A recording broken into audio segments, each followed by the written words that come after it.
podcast. This is episode 602 to be exact. So I'm carrying on with my series, What Do You Carry and Why? I promised you that would be the subject matter. So I got a guest, Dr. John Edeen, been on the show many times. He's back to talk about that subject, but we have another really cool subject. Before we get into it, remember this show is sponsored by Concealment Solutions and by Keepers Concealment. Now, for those of you watching on video, because the first 15 minutes of this is going to be on video, this is an example of Keepers holster, and I know that John's going to talk about that. This is the appendix carry holster by Keepers. This is for my Glock 19. And another good example of another one of my sponsors, Concealment Solutions. And this is a good example right here of their Cobra outside the waistband. I'll talk a little bit more about both of those at the conclusion. So, John Edeen, welcome back to the show. Hey, it's great to be with you finally again. It's been a little while.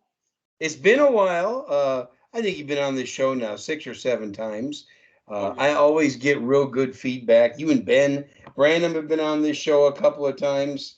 And one of the coolest memories I have is about a month after all the COVID lockdown nonsense that we were all subject to, you and I and Ben got on a Skype call, and it was just kind of good to see each other again, because I think even by that time we were starting to get cabin fever. Oh, yeah, absolutely. A lot of cabin fever. Well, and some of us were still going to work and seeing patients and interacting with people despite, the risk and all that kind of stuff. Gee, the nurses, who would that be, I wonder? Yeah, but I mean, the nurses, they deserve all the credit in the world. They did yeoman's work during all that craziness. And fortunately, over time, that virus has evolved into something a little bit more contagious, but much less virulent. The ones that we have now are probably a little bit worse than a head cold in most people. Some of them are still, some people are still dying, people who have high risk, but for the most part, it's more of a head cold than anything else. And a lot of places have relaxed the mask mandates and all that nonsense. Unfortunately, the hospitals are still doing the mask thing, even though the studies have not proven that the paper masks and the cloth masks do absolutely anything to stop viral transmission. Well, so it's a dog and pony show. It's interesting. Some doctors' offices are not mandating masks, and some are. I took my wife to a doctor's appointment in his office. He did not require a mask. I had an MRI done on my hip today, and at the imaging center, they required a mask. So who knows? Whatever. They did let me take my mask off during the MRI. That was nice of them. Yeah, it's nice to be able to breathe when you're laying in the tube, Yeah. Actually, they gave me an open MRI, so no tube. I hate those darn things. But anyway, that's good. That's even better. Yeah, that's not what we're here to talk about. So, anyway, you recently went up to Michigan, right? Right. It was, just outside of Detroit, a place called Taylor, Michigan. Detroit. Oh, sorry. No, I'm just kidding. No offense to my Detroit area listeners. So you went up there outside of Detroit, and what were you doing up there? Well, Rick Ector, who is a firearms instructor there, has put together a women's shooting training event that's completely free. It's over 2 days and in 2 separate ranges. And this is the 11th one. And the reason he started it was that he watched the news one day, and there was a woman who had been raped and murdered and left in an alley, essentially, just her body dumped. And he took a look at that and he said to himself, I got to do something. And, Rick's like a NRA, not only a firearms instructor, but he's a training counselor. Yeah. So he trains trainers. And so the first year he got some folks together and got some guns and got some ammo, and it was in one range, and he got 40 women to come. And that was pretty good. 40 women. I think it was over like Mother's Day weekend or something. And so he got them to come out, and then each year subsequent to that, the numbers have grown and grown and grown. Last year I did it, even despite the COVID stuff, we still had, I think, I don't know whether it was 1,600 or 1,800. There was a lot of, and this year we did 1,200, I think. Nice. And so he's gotten, all of his friends from around the country to come and be range safety officers and to be one-on-one instructors. And the way it works is they have a sign up thing on the online, and then they bring groups of women in, once an hour. They have a range safety brief, kind of tell them what to expect and all that kind of stuff. And then they bring them into the range and they get one-on-one instruction. And the guns are provided by people that have really nice modified guns, and there are ammo sponsors, so everything is taken care of. Ear protection, eye protection, that's all donated. Wow, that's cool. Right, I think even GOA donated hats one year. Nice. In fact, they were there, so were DC Project was there. A lot of the instructors were girl and a gun instructors. So okay, we had a lot. Were women instructors, men instructors. Chris Chang was there as an instructor. And you were there also, right? And I was there from Texas. There were guys that came from Georgia, guys that came from Massachusetts and Ohio. Some of the faster people were there. And so it was a really good group. And it's a social event as much as it is a training event. So the instructors get together afterwards and we go out to dinner, and it's a lot of laughs and we have a good time. And, there may be a little alcohol consumed and some cigars smoked, but, who am I to say, Well, I mean, that's just kind of one of those side benefits of a tiny bit of alcohol and big stogies. Yeah, it was a lot of fun. And this is the second year that I did it. The first year,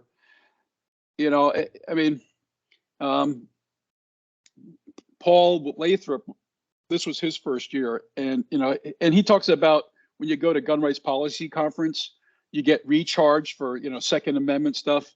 Right. Well, this one was a recharge for his heart, Okay. Because when you teach these women how to shoot and they get it and they realize they're empowered and the smile on their face, and some of them are terrified. I mean, some of these women are literally shaking. I had one woman who could only shoot 3 shots and then she had to stop because she was just, well, no, she stopped. She was done because it was so traumatic for her.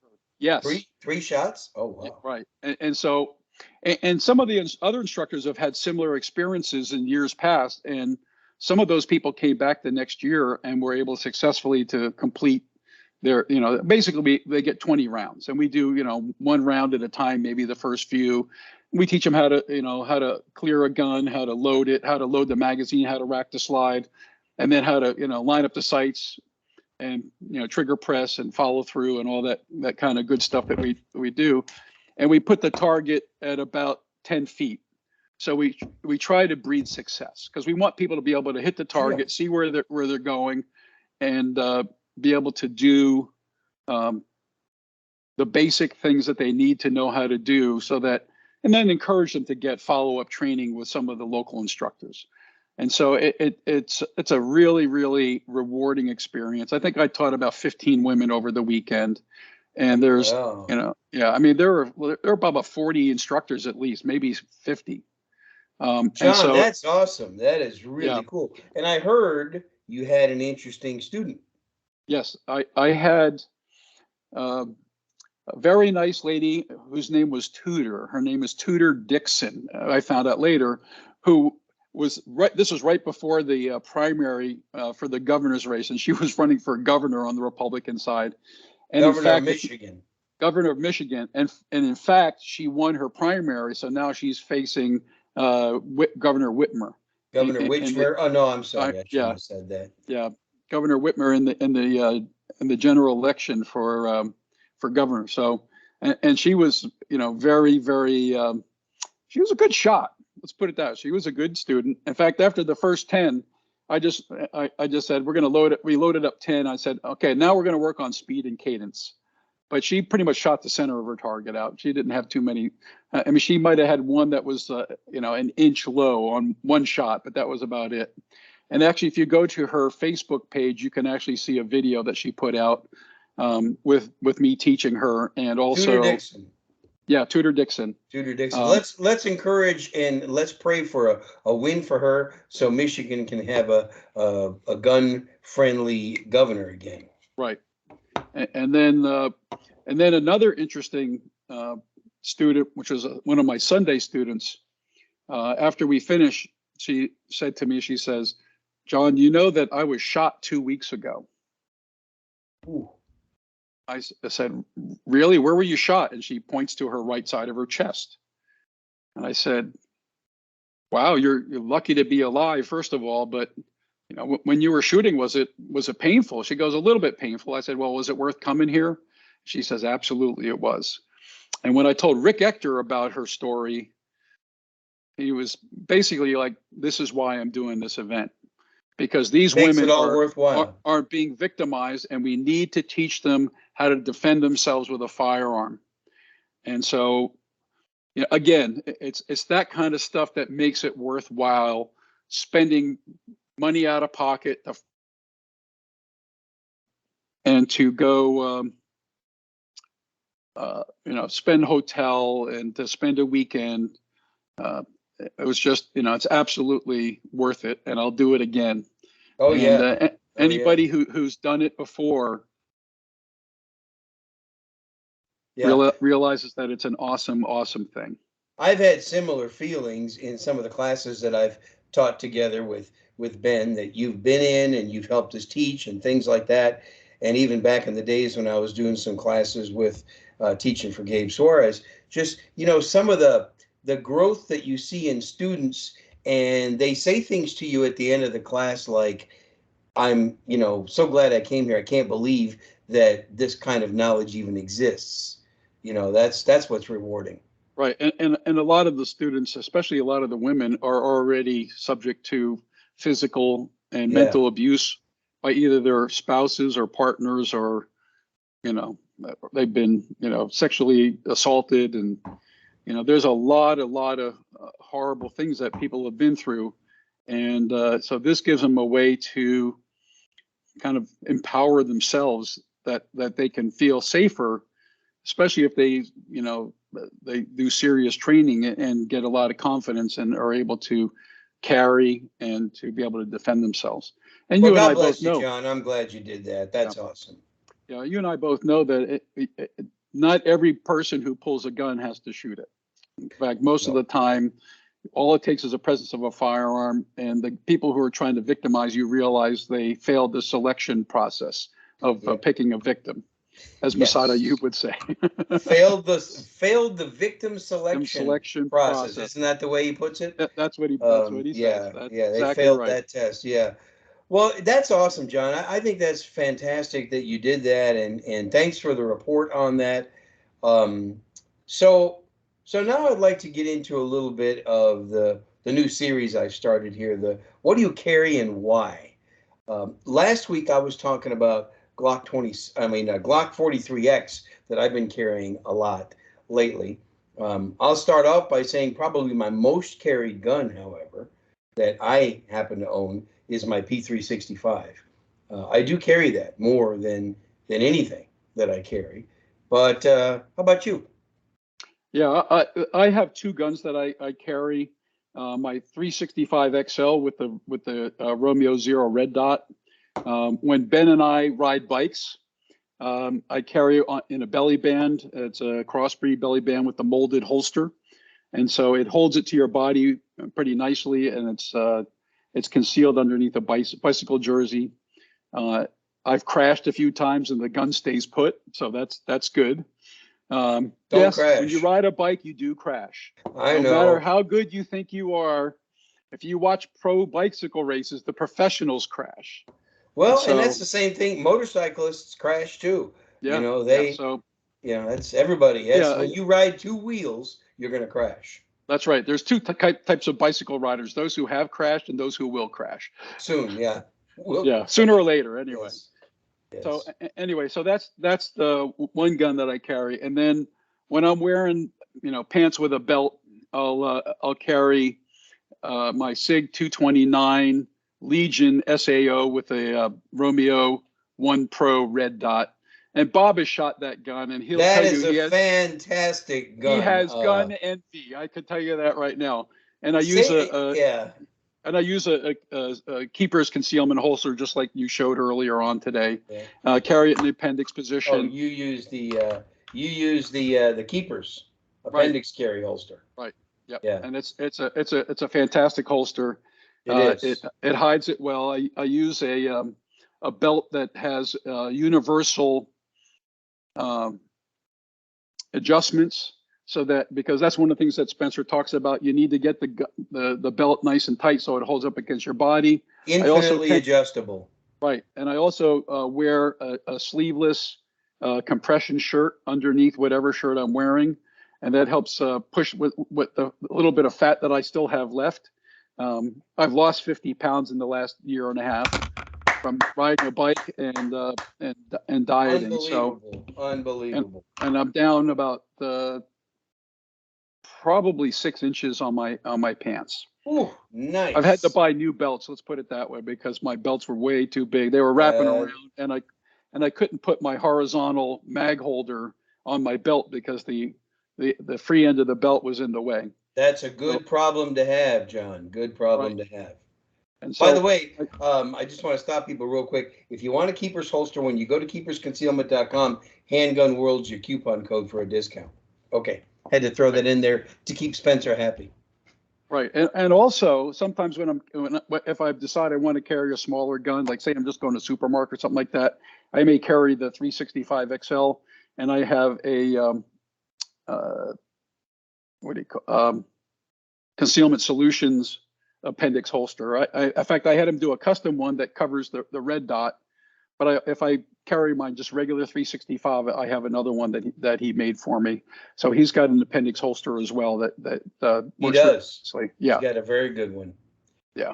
And So that I tend to you I just use your people because they do good work. Let's put it that way. well, and that's why I sponsor them, because I own their products. I don't push anybody's products that I haven't used and that I'll stand behind. That's the whole thing, and so I appreciate that. Handgun World's the discount code on both of those. So you when you're riding the bike, you carry that belly band, and that. Let me ask you about your 229 single action only Legion. Wow, what a sweet gun! That thing is so awesome. And so you're carrying that. What did you say? You're carrying that in? Oh, the keepers. In the You're keepers, yeah. carrying that in the keepers holster. Right, right. Okay. And it's a heavy gun.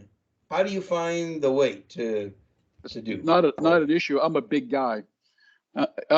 Even after I've lost 50 pounds, I'm still 225, 230 pounds. So I have a big frame, and I put a nice 1.5 inch leather belt with a infinitely adjustable belt buckle on it, and it holds it just fine. Oh, you use an inch and a half belt. Okay, I use inch and a Yeah, quarter.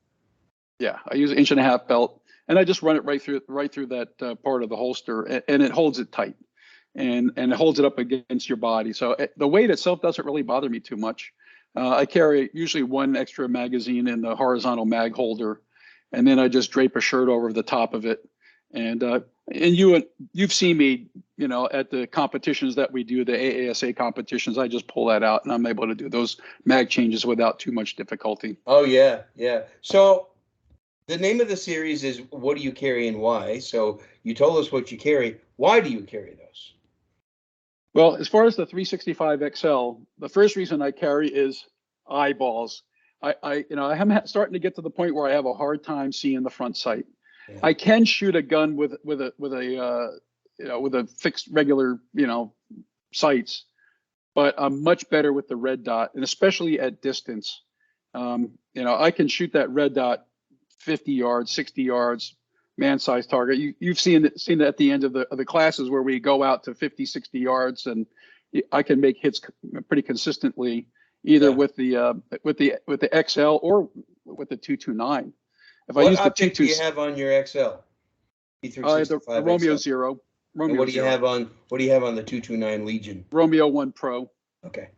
Yeah, in fact, I'll use the 226 sometimes as well, which is the same gun, just a little bit longer barrel, and that's pretty nice too. I mean, all three of those guns are, very reliable. They're very accurate, and I don't mind. I can hide a big gun underneath my shirts, and I just Yeah. leave them a little bit droopy, a little drapey, and I can hide it. I usually carry a little folder in my pocket. I'll carry pepper spray on my keychain. Mm-hmm. So I've got a few options.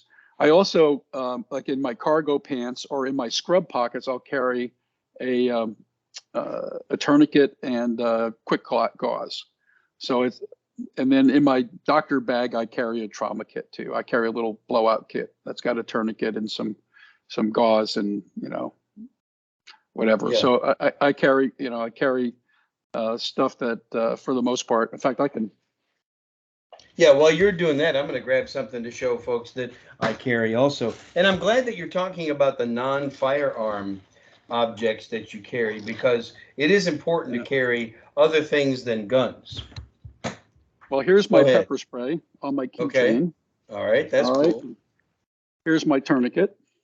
All right, that's cool. Okay, it's already pre-folded. like I just that. pull the rubber band off and it's ready to go. And that's a soft T wide tourniquet.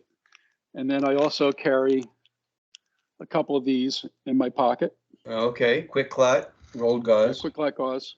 And those go in my pocket. So if I ever did get shot, I can stuff it down the hole and stop some bleeding. So, I mean, that's the kind of stuff that I carry. You know, I have a bigger trauma kit in my car that I carry that's got all kinds of stuff in it. Yeah. I got IV fluids and all that kind of stuff. So, you know, if got some ways to at least treat some things, but most people aren't going to have that just because they don't have the training to use it. Well, fortunately, and you do have a lot of training to use that. That's something that I'm a little bit deficient on that I need to improve on. I'm glad you talked about non-firearm things that you carry. A couple things that that I carry. First of all, this is my Streamlight flashlight, and right. this thing is so useful. Not only as a good light, but I can whack the crap out of somebody. Yeah, Nice. that'll beat somebody. Yeah. I run out of space in my pockets. That's the problem. This is the Streamlight ProTac 2 LX, and I got a funny story I'll tell about this in a minute. And then another less than lethal is my Smith & Wesson tactical pen. This tactical pen's also got it's got an edge on it right here on the end of it, and I can bust something with that, and I can also bust something with the pen side itself. Right, it's got a glass breaker on it, right? It's got a glass breaker on it, yes. It's got a glass breaker. See if I can get this close to the camera here. And I got another story to tell about this in a minute. And then, of course, my my trusty Benchmade folder. So I want to tell a story I've actually told it before, but I haven't mentioned it in a while, about my my flashlight and my pen. So a couple of weeks ago, I was, my wife and I, and my whole family, we just got back from the Philippines. We took a 3-week vacation in the Philippines. We went out there beginning of July. And of course, Philippines doesn't have a Second Amendment. But I got away with whatever I could get away with. And so I did a little research, and most of the places we went to, this knife was legal over there. And some of the places that it was not legal, nobody knew about it. But I got a story to talk about the flashlight and the tactical pen, because most of the time these are the two devices that I had with me. So during the security process, going through security, I had both of these in my backpack. Mm-hmm. And at the Manila airport, we had to go through 3 security procedures. At the second one, they said, "Can we take a look?" And I said, "Sure." And they can take a look. You can do that. And he pulls out my flashlight and he goes, "Oh, okay." He says, "I wasn't quite sure what that was." And he asked me, "Why do you have it?" I said, "I'm afraid of the dark." He had the same reaction you. He was kind of like, "Oh, okay." And then they saw the tactical pen. They looked straight at it, but I don't think that they knew what it was. Yeah. But most of the time, these tactical pens, and this is heavy duty. I'll show you this to you next time I see you. This thing is made of strong steel. Right. And it's just a pen. It's just a pen. The knife, obviously, I had to put in my checked luggage. Right. But anyway, try to think of something clever if somebody asks you why you're carrying that stuff. It's It's a sales technique. It disarms people when you use humor. It makes them I like relax. to read on the airplane, and the I lights like aren't good enough. telling them you're afraid of the dark is actually That's not a bad one, it's actually. not a bad one, no. But you're right. I like to read when the plane gets dark, stuff like that. All right. What else do you carry? Oh, well, I do have a flashlight in my doctor bag. Um, let's see what else.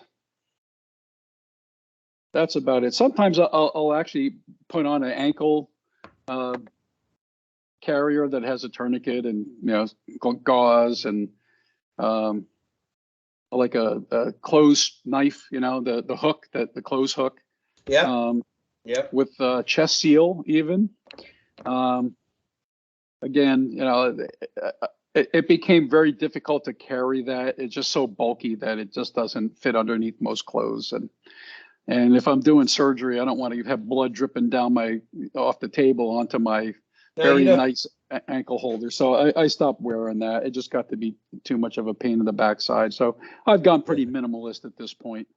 Um, Yeah. Plus, Yeah. most of the time I'm in a hospital that has all kinds of stuff. You Oh know, yeah. Yeah. I could And put a you're. blood pressure cuff up on somebody and inflate it and just leave it up, and that's a tourniquet. It's a pneumatic Yep. tourniquet. I That's use a true. pneumatic tourniquet in the operating room almost every day.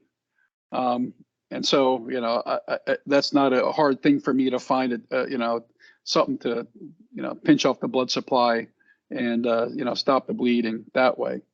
Um, but, unfortunately, um, we live in a world where we just don't know when the next lunatic is going to, take it out on somebody. The same day that the thing happened in Uvalde, some nut job up in Tulsa, Oklahoma, killed 3 doctors, or maybe a receptionist and 2 doctors. In a hospital, right? In a No, hospital. it was in their office. Oh, doctor's office. Yeah, Okay. the guy was a spine surgeon. He had a back operation. He wasn't happy, so he decided to kill the doctor and kill himself. So, but you just don't know when that's going to happen. And, people can be volatile, especially if they're having chronic pain, if they're taking, narcotics and who knows what else stuff that Yeah. affects the God spine. knows what else is he's taking. You don't, you don't know. So it's a dangerous world out there. An interesting note when it comes to Uvalde. Um, One of my medical assistant's sister was one of the 2 teachers that was murdered. Oh. So it affected me and my office and my people very strongly. It was a horrible thing. I mean, the wailing and crying is just unbelievable. And I was supposed to testify in front of that House committee that was talking, but they didn't schedule me till about 2 in the morning. And that wasn't going to work on a night I'm on call, and I got surgery to do the next day. So I submitted my written testimony. And I talked about Ed Monk's work Yeah. about the somebody shot every 6 seconds on average, and in the first minute it's probably closer to 12 because people don't have time to scatter. It's more of a fish in the barrel thing, and then over time you get to that average of 6 per minute. Um, and then basically it's talk about time. It's all about time, and if you can't get somebody there within 30 seconds, then your plan sucks. Oh yeah.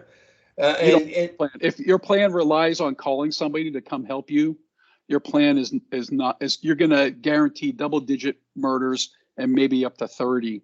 And in fact, the only reason that it was only 21 was because that was all the people that he could trap in that room. yeah. And Yeah. we actually ended up taking care of one of those kids that survived. He played dead underneath, but Oh, he had you been shot. did?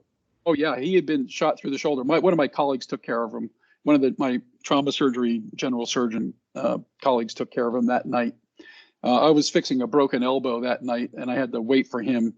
And so he showed me the pictures of what had happened to the kid, the gunshot wound to the shoulder that the kid had had. Fortunately, it didn't hit anything important.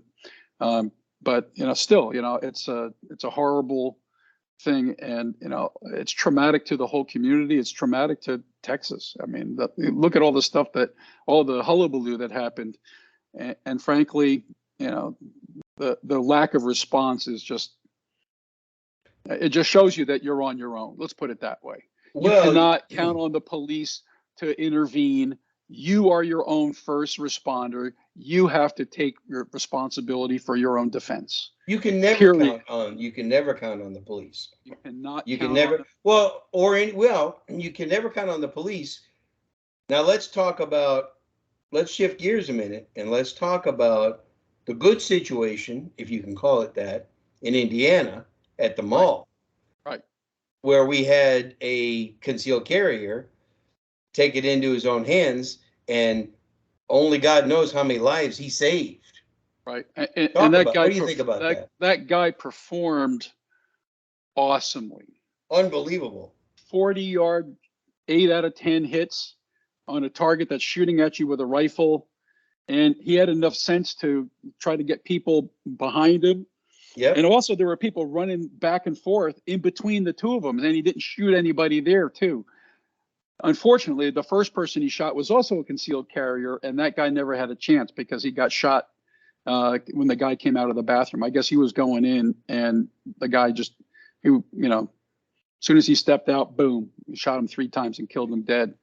But the bottom line is that guy stopped who knows how many people from being murdered in that food court. Oh, it's unbelievable how many lives that he saved. And you know what I thought is really interesting is we can talk all day and all night long about 8 out of 10 shots, 40 seconds or 20 seconds, and from 40 yards and advancing. Da, da, da.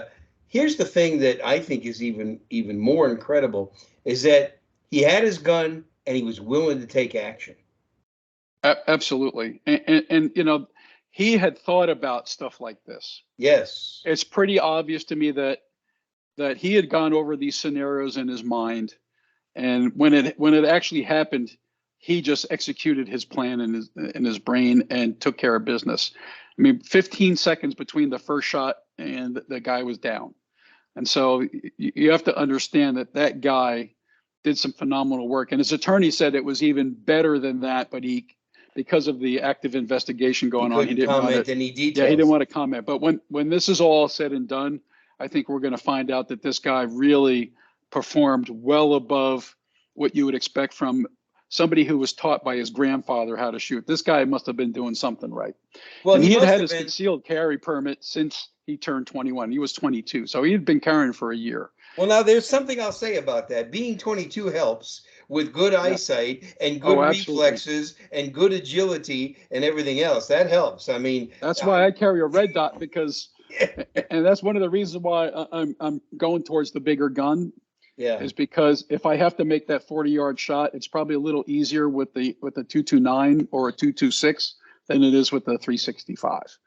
Well, but the red dot makes it easier to shoot the distance shots accurately, and as long as you press the trigger and don't disturb the red dot while you're shooting, you're most likely going to get a good shot. Do we know what kind of gun he used? I think it was a Glock. Yeah, I know. It was just like. Which one? I don't know. I don't know which one, whether it was probably a 19 or a 23. I would bet. Most likely. It's either a 9 or a 40. That's what most people carry, and that's what most people carry Glocks. Yeah. Right, unless it's like a 43X or something like that, or or a 48. Who knows? But it was a Glock, and it was probably a concealed carry size. Another thing that I thought was very impressive, what he did it cold. Yeah. He had that's what you have to practice. Right. You have to practice. I took a class with Steve Fisher a couple of years ago, and his opening exercise is from 25 yards on a B8 target, 10 shots. Cold. 90% cold. You got to score 90%. If you don't, then you need to keep practicing. Well, let me tell you the hardest thing about practicing shooting something cold for people who don't understand what we're talking about. It's with no warm up. You shoot it from the holster. You haven't had a chance to warm up. You know what the hard thing about practicing that is? You only get to practice it once per range trip. Every time you go to the range, you only get one chance to practice that. After the first time, it's not cold anymore. You're not cold. You've had a chance to warm up. Yeah. Right. So it's a very difficult thing to practice, to do that on demand, under pressure, and shooting it cold. That's hard. Yep. No, it is. And that's why you have to shoot it. That's why you have to practice shooting cold. Yeah. because you have to be able to perform on demand when you're not ready. When you're not ready and you're under pressure, Right. and there aren't very many people who know what the pressure of being under gunfire is like. There are people listening and viewing that do know what it's like. Yeah, Ben Um, knows. Ben knows what it's like, and several other people know what it's like. So that even adds a more difficult component to Right. doing something like Yeah, that. I hope I never find out. Let's Me put it that either. way. I don't want to find out either. But I think it cannot be overemphasized that, and this takes me back to the Tom Givens course you and I took together. Number one, he had his gun. Yep. That can't be overemphasized. He had his gun. Number two, he was willing to take action. Right. And number three, once he had his gun, decided to take action, he knew what to do and how to do it. And everybody has to think about this stuff if you're carrying one of these for self-defense, because we all love to go put holes in paper at the range, burn ammo, I like to say, turn dollars into noise when you do that. We all love to do that, and it's kind of cool, but can you really pull that trigger? Yeah. Well, it's all between your ears first. The body cannot go where the mind has not already been. And so you need to Good be point. able to work this stuff out in your mind first. You have to know what line that has to be crossed in order for you to use deadly force. Yep. You need to understand that there are repercussions, including your own death. And so is it worth dying over? That's the first question you have to ask.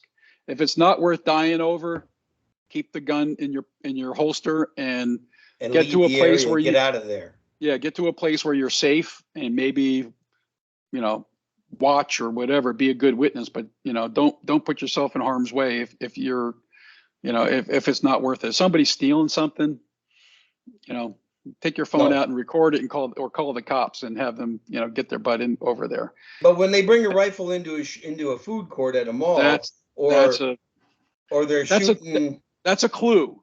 that's a clue. Or they're shooting, what were they, third graders at Uvalde? That's a clue that you need to do something. In my opinion, that's worth dying for. Yes, no, I agree. That death and bodily injury to the innocent. That's but a lot of it is not my circus, not my monkeys. But that kind of thing is okay. Well, I I'd mean, like if to somebody's close. robbing a store and not pointing a gun at the, that's one thing. I'll stand by and kind of, put myself in an advantageous position. If he points the gun at the clerk, that's when he gets one in the back of the head. Because then he's threatening the life. Well, he's threatening the life, yeah. And I just want to close with this, and I want to get your opinion on it. Several years ago, I did a podcast, and I'll link to it below this video and below the podcast feed. And that is, I entitled it, "Can You Pull the Trigger?" Yeah. Can you really pull the trigger? And I encourage people to go back and listen to it. You'll find the direct link in the notes. Can you actually pull the trigger? A lot of us think we can. And a lot of us play this in our mind. We play these scenarios out. But there are reports out there of people that, like you said earlier in this interview, they had their gun, but they just couldn't use it. Yeah. And that's okay as long as you know ahead of time. Yes. But, none of us really know until the situation presents itself. And we hope it doesn't. Yeah, we hope it doesn't. But, you never know. And you have to make the calculation very quickly. You really have to, almost have a checklist in your mind as to, go or no go. Yeah. And if it's no go, don't go. But if it's go, then go and do it right. And, make sure you take care of all the basics. Make sure you're not going to, do further harm. You don't want to, hurt the innocent. You may have to move to a different angle. You may have to drop down to a knee so that your shot is going up rather than level. Because if there's people in the background, you may want to have to shoot upwards a little bit so that if you do miss or you get an over penetration, it goes above where those people are. Maybe goes into the wall above them. You just don't know, but you have to be able to think about those things well in advance, and you have to use your powers of observation. And the other thing is, you better know that there's nobody behind you with another gun going to stick one in the back of your head. Exactly. Because That's there right. have been several instances of that kind of stuff happening. You better before you shoot, you better take a look around and see who else is there, because there may be somebody else. And as I teach in my classes, and even after you shoot, this is the purpose for the after action assessment. Right. Absolutely. Watch out for the guy who might be sticking a knife in your neck or who might have a gun to the back of your head. You gotta be looking for that. Now, I said the last one was my last point, but I'll make one more, and that is Mr. Dickin, the young man up there in Indiana that pulled off that heroism. To the best of my knowledge, he hasn't been charged with anything, has he? No, he has not. And never and should. I doubt he will. Never I should. doubt he will. Yeah, no, I doubt he will.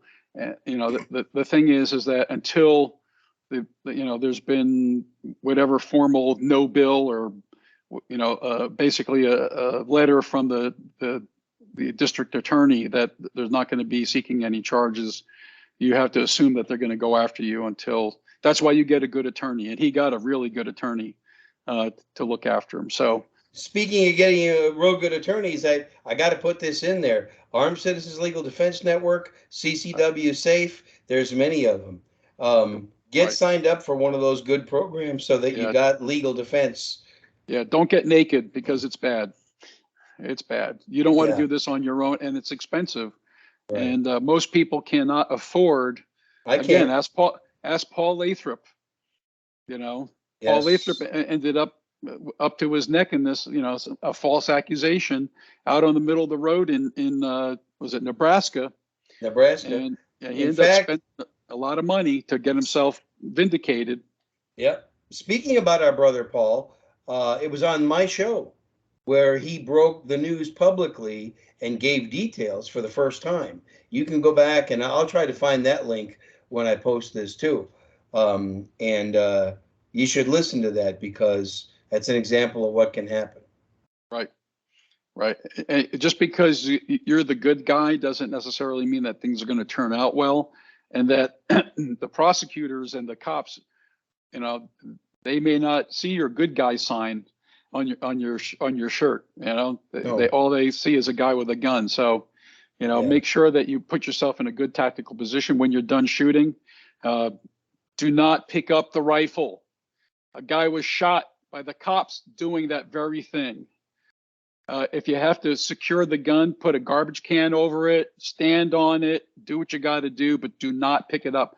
Do not look like the guy who just shot up the mall.